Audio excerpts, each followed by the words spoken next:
Welcome to the first video in my new series of thematic musical analysis of each nation in Teyvat. If you're new here, I'm Melamu, and I'm a music composer for film, TV, and games. Today we're diving into the soundtrack of the Masters of the Nightwind tribe.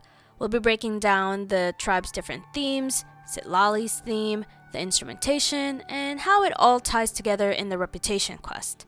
I'm so excited to talk about this one because it's easily one of my favorites, right up there with the People of the Springs. The tribe's aesthetic is stunning and I really enjoyed playing through the story quest. Now, if you haven't played the Reputation or Citlali story quest yet, I recommend doing that first. We'll be diving deep into the music and it might not make sense otherwise. Disclaimer, just like any other music analysis video I have posted, the following is my personal analysis as a composer and should not be interpreted as a definitive interpretation of the work. It is not intended to represent the intentions or views of the original composers in any way. Before we begin, I have to give a shout out to today's sponsor. Okay, I'm just kidding. I do not have a sponsor just yet, but I would like to announce that I have just added memberships in this channel. Memberships get exclusive badges, emotes, and top comments. If you'd like to support the channel, consider becoming a member. It helps me keep making these videos. Now let's jump into the music analysis. There are two concepts that we need to keep in mind for the entirety of this video. First is rituals, and second is colors. These serve as our main concepts on how the tracks for the Masters of the Nightwind tribe were composed. First, let's talk about how rituals are connected with the soundtrack. Take a listen to one of this tribe's main tracks and take note of the melody of the theme.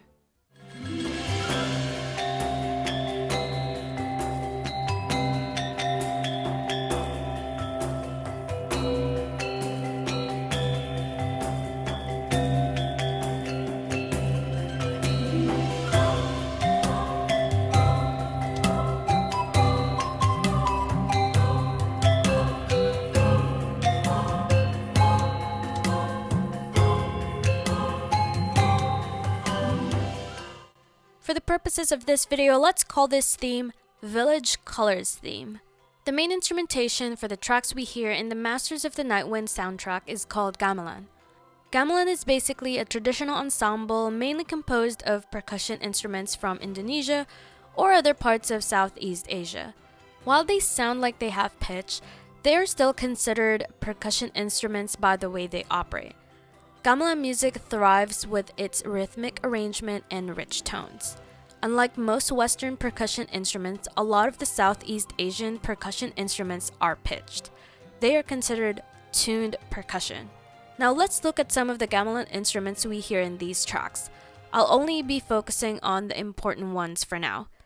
Please note that since I don't speak Bahasa Indonesia, I'll be pronouncing these using my native tongue, Tagalog or Filipino, since the Indonesian language is similar to Tagalog. First up, we have Saron, which you can hear in the choir's cipher track.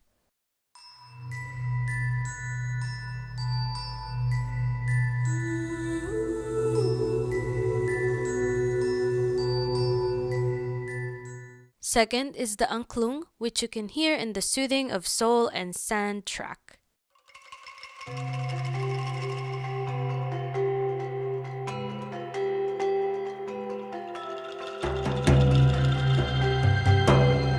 Next up, we have Suling, which we can hear at the Where the Mists Enshroud track.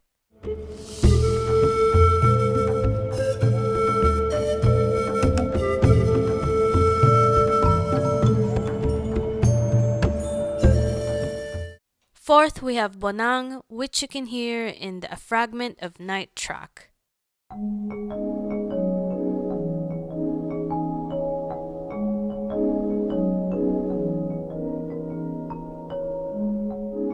And lastly, we have Gendang, which you can hear at the Where the Mists Enshroud track.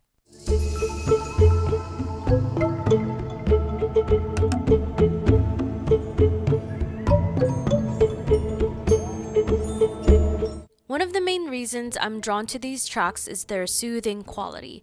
They have a meditative feel with rhythms that bring a sense of movement while maintaining a calming atmosphere. So why did the Hoyoverse team decide to go with the gamelan for the Masters of the Nightwind tribe? I believe this is because it's tied to the tribe's deep connection with rituals and ceremonies. In Southeast Asia, gamelan is both used for cultural events and religious ceremonies. Its rich, layered tones evoke a sense of tradition and spirituality, making it the perfect fit to capture the ceremonial essence of the tribe's culture. If you've noticed as well, many of the tracks prominently feature a female choir, which enhances the ceremonial atmosphere. The vocals evoke a sense of religious or spiritual chanting, further deepening the immersive, sacred quality of the music.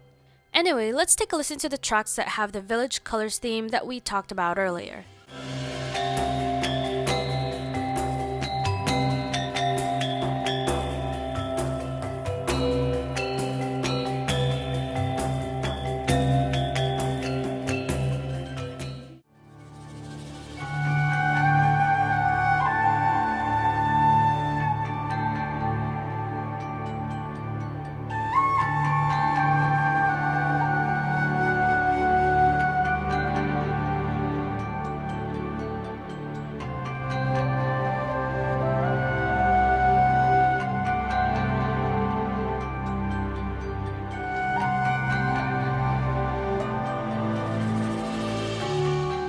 The reason why I call this Village Colors theme is because of the second concept I mentioned earlier, which was color.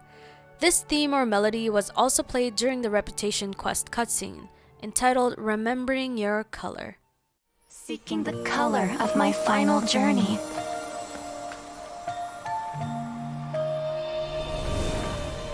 When I get there, may there be feathers to paint the sky, shades of rose.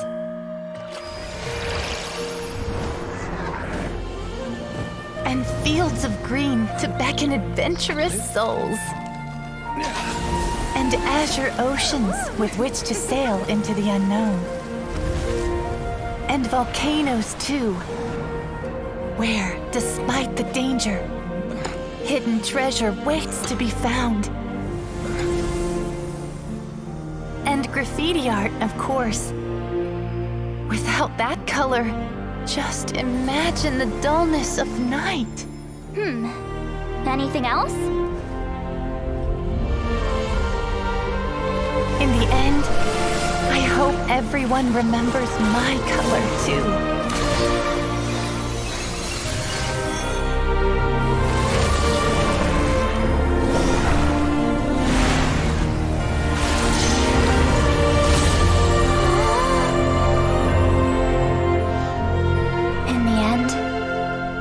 I hope everyone remembers your color too. All in all, it was just a technique for coloring a scroll. The task I'm entrusting to you is much more than that. Farewell, my friend.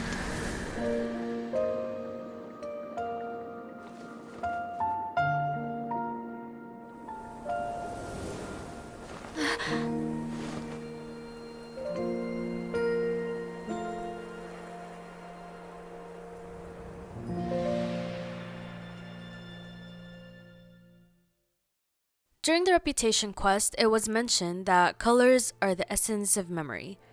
This theme encapsulates the history of their people, which is reflected in the importance of the colors they produce when weaving scrolls. Moving on from the main instrumentation and theme I talked about, I also wanted to point out how there's this nice Easter egg that you hear that represents the Iktomisaurs, adding an extra layer to the spiritual atmosphere of the tribe. Listen to the owl-like sound effects here.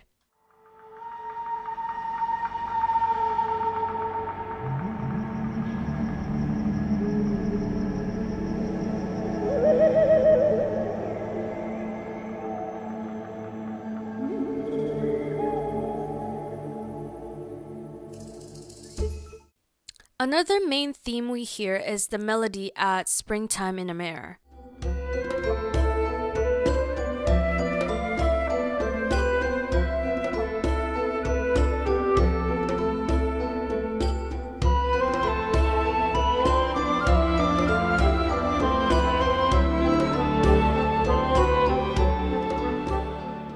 This track was played during the Reputation quest when we entered the 7 Hued Ruins.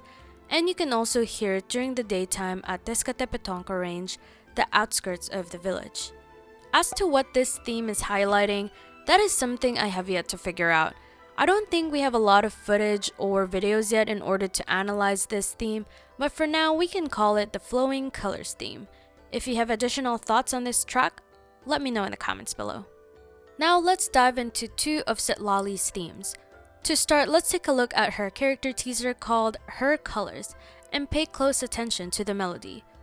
For the purposes of this video, let's call this Citlali's Colors theme.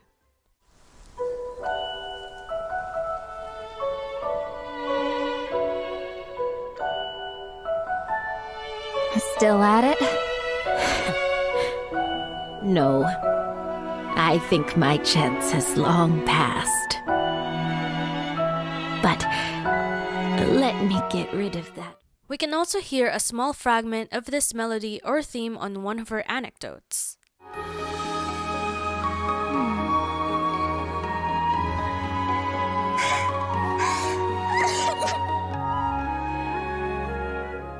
This is also the same melody or theme we can hear on some of the Masters of the Night Wind tracks.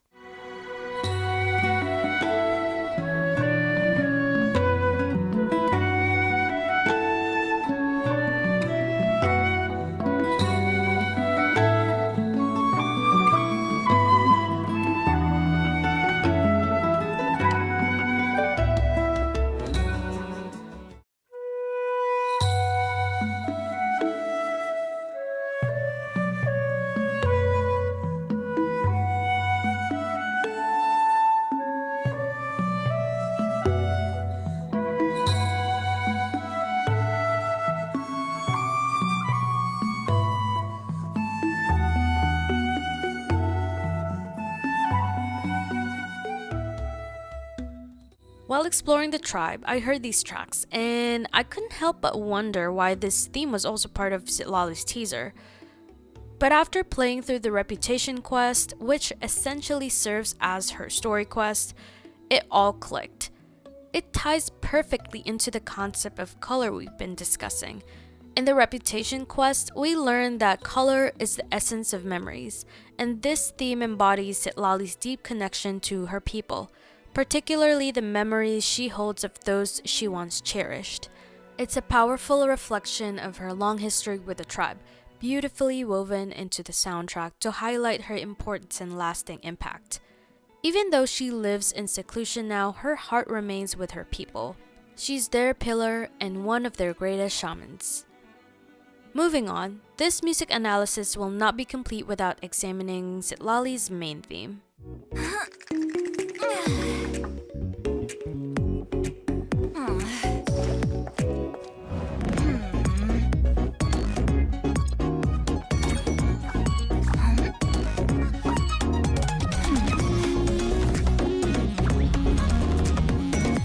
You're pretty well hidden. But I'm coming to find you!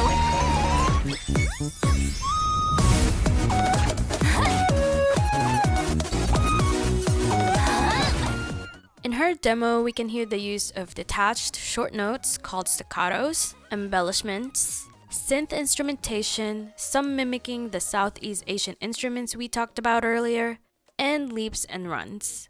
All of which suggests her actual playfulness, boldness, and youthful tendencies. We can also hear her main theme during the story quest and after finishing it. If you visit Citlali's house, you'll hear her main theme, but played in a variation on the guitar.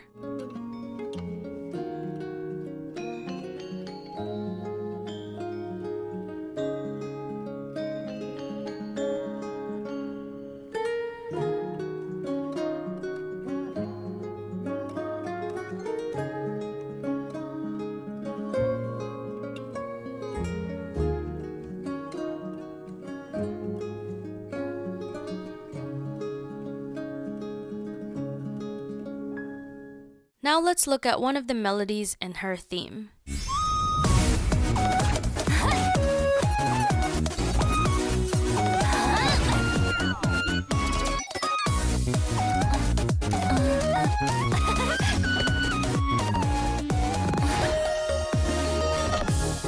this melody is similar to what you hear in this part of Citlali's anecdote.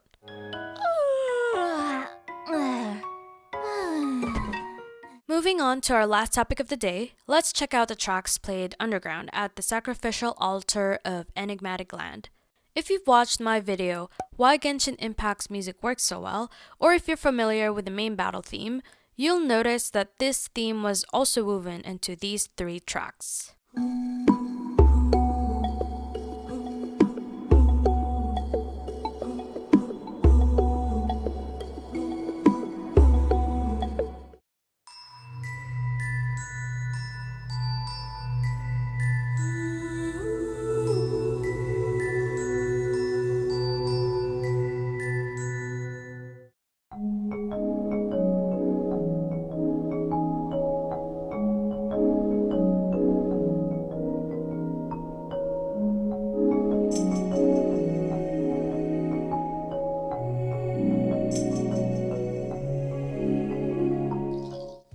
For a while, I was actually wondering why the main Genshin battle theme is included here. I was thinking maybe because Natlan is a nation of war, but after playing through the reputation quest and finding out about the Battle of 7 Colors, it now makes sense. It is a nod to the Battle of the 7 Colors, which occurred 200 years ago. This is why we still have the special scroll of Citlali at the Chamber of Weaving. Examining the locations where these 3 tracks are also played further supports this. You can hear these tracks at the locations relating to the Battle of the 7 Colors. For example, Prismatic Proverbs plays at the Sacrificial Altar, while Quest Cipher plays in the Chamber of Weaving, where we learn about a legendary shaman named Citlali. She's an old friend of Citlali and fought in the Battle of 7 Colors. Lastly, a fragment of night plays at Tezcatlipoca Range, where both the Sacrificial Altar and 7-hued ruins are located. Alright, that is it for today. I hope you find something interesting here. What are your current thoughts about the soundtrack? Is it one of your favorites? If you would like more music analysis content or a music composer's perspective or reaction on your favorite Hoyoverse tracks, feel free to subscribe to my channel and I'll see you in the next video. Thank you for watching.